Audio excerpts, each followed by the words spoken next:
In 476, the last Western Roman emperor, Romulus Augustus, was deposed by Odoacer, a Germanic barbarian leader who commanded troops of mercenaries and federated peoples within the Roman army itself. That date is symbolically considered the end of the Western Roman Empire, but what then happened to the Roman soldiers after that moment? That is what we will explore in this video. First of all, it is important to make clear that in the 5th century, the Roman army was no longer what it had once been. The legions, comprised of Roman citizens, were gradually replaced by troops composed mainly of mercenaries and allied barbarian peoples known as federati. These groups not only fought for the Romans, but also had their own leaders, loyalties, and customs, which often clashed with traditional Roman practices. Ammianus Marcellinus, a contemporary Roman historian, noted that the army was more foreign than Roman, stressing that the soldiers who fought for the legions often neither spoke Latin nor had roots in Roman tradition. This created an army that was Roman in name but increasingly diverse in identity, reflecting the empire's desperate reliance on outside manpower. The need to defend against invasions by Vandals, Alemanni, Huns, and other tribes led the empire to accept and even encourage this transformation.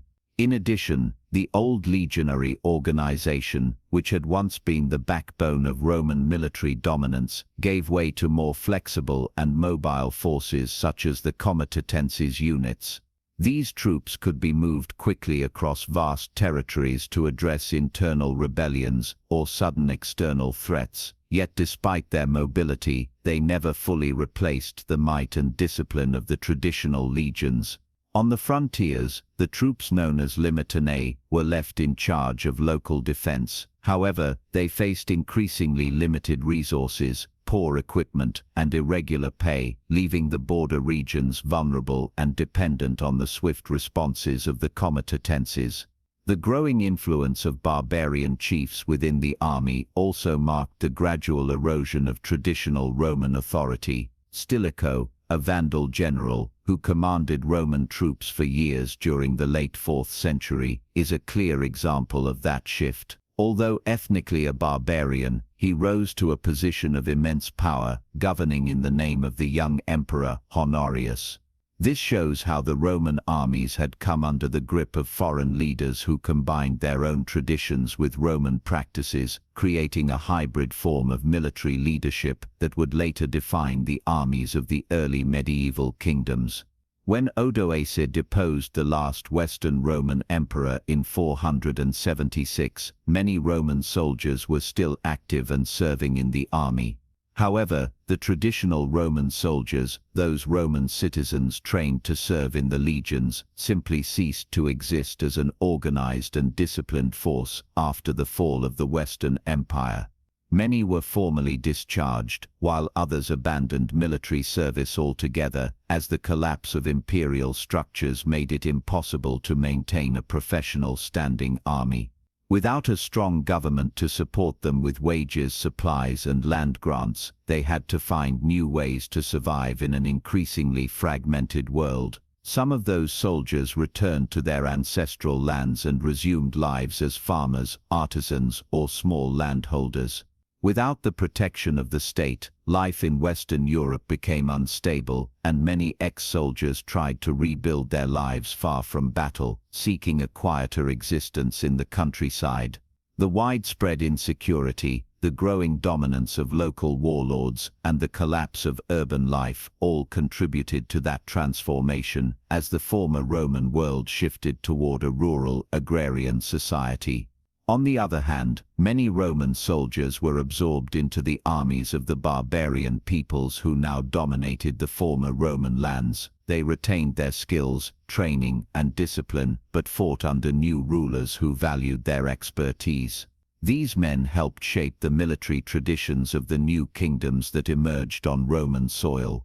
For example, after Gaul fell to the Franks in 486, many ex-Roman soldiers began serving under Germanic kings, continuing to fight, but now carrying banners that no longer represented the empire.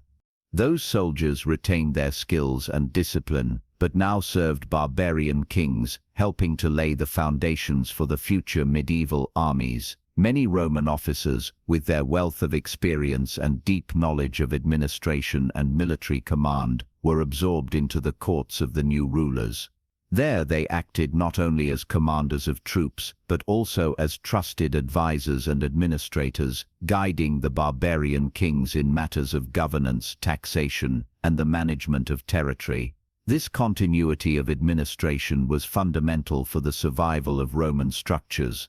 Even though politically the empire in the West had collapsed, these men carried forward the traditions of Roman culture, law, and organization.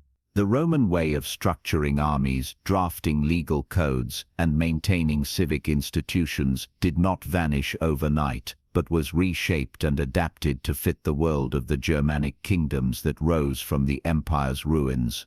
Yet, not all soldiers followed that path. Some drifted into the uncertain life of mercenaries, offering their swords and discipline to whoever could pay them best. These wandering warriors, often moving in small groups, became a source of both strength and instability in the chaotic years following the fall of the empire. Others were scattered into bands that sometimes resorted to plunder, adding further violence to an already turbulent era.